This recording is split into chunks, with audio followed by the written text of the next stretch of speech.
For 20 years, I've gotten up every morning on my knees and prayed that God would put me in a position where I can end the childhood chronic disease epidemic in this country.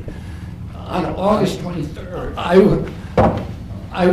my first time in this Oval Office was in 1961, and I came here to meet or 1962. I came here and I had a meeting with my uncle, who was president then, where we talked about the environment. He was involved deeply, as we all know, in restoring physical fitness to this country. He challenged at one point during his administration, he challenged Americans to do a 50-mile walk, which I ultimately did, but I remember the day that my father completed his walk. We were staying up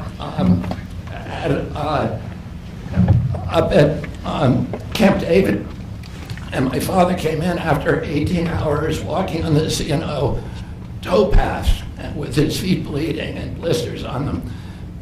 My father had one of his best friends was Al Lowenstein. And Al Lowenstein ultimately was a congressman from New York who was assassinated himself in 1980. But Al Lowenstein had started the Dump Johnson movement to get rid of President Johnson and end the Vietnam War. And at the time that he started it, people just thought it was a fool's errand. And ultimately, he asked my father to run for president against Johnson. My father wouldn't do it at that time, and he asked Gene McCarthy. McCarthy did it, and he joined that campaign. And my father ultimately ran, and Johnson then dropped out. So Al Lowenstein succeeded. And although Al Lowenstein was on the other side now, running against my father with Gene McCarthy, my father wrote him a note, a quote from Emerson, where he said, "If a single man plant himself firmly on his own ideal and there abide, the whole wide world will come around to him."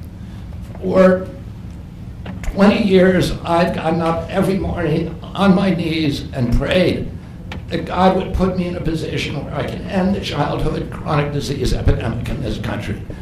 On August 23rd of last year, God sent me President Trump. All right. And he gave me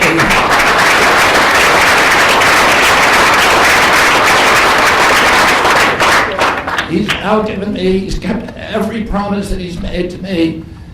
He's kept his word in every account and gone way beyond it. I'm so grateful to you, Mr. President. A lot of people told me that I couldn't trust President Trump, that I better get it in writing. And we did a handshake, and everything that he told me he was going to do, he has done. Right. And I'm so grateful to him, and I've told you before, I genuinely believe that you are a pivotal historical figure, and you are going to transform this country at a time when we see all of the indicia of democracy now in tatters in our country. We see the rise of the military-industrial complex, the rise of totalitarianism, these attacks on our Constitution, and this breathtaking epidemic that is disabling our people. President Trump has promised to restore the American dream in this country. A healthy person has 1,000 dreams.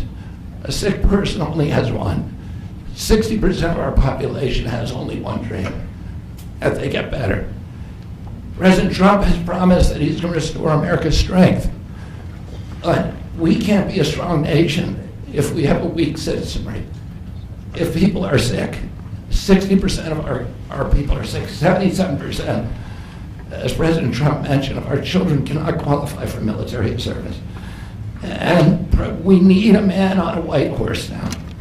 We need somebody who is willing to come in and has the spine and the guts and the strength to challenge orthodoxies, to stand in the way of vested interests, and to break institutions that have turned against our democracy.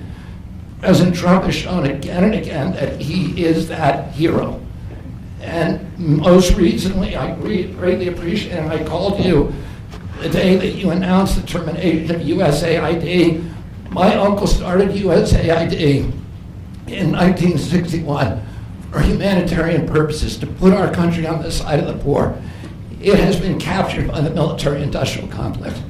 it has become a sinister propagator of totalitarianism and war across the globe. And very few people understand how sinister this agency really is. And President Trump saw that, and he stood up to it with a masterstroke.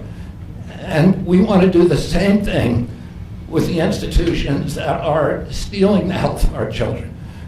We need a revolutionary figure, and you are that figure, and I'm very grateful for you for giving me this opportunity. I want to recognize some of the allies that I've had in this battle for a long time: Senator Rand Paul, Senator Ron Johnson, Senator Roger Marshall, Marjorie Taylor Greene, and Buddy Carter, who've all been champions of the MAHA agenda before I even came along. And I'm very grateful for you for standing strong. Thank you very much, President.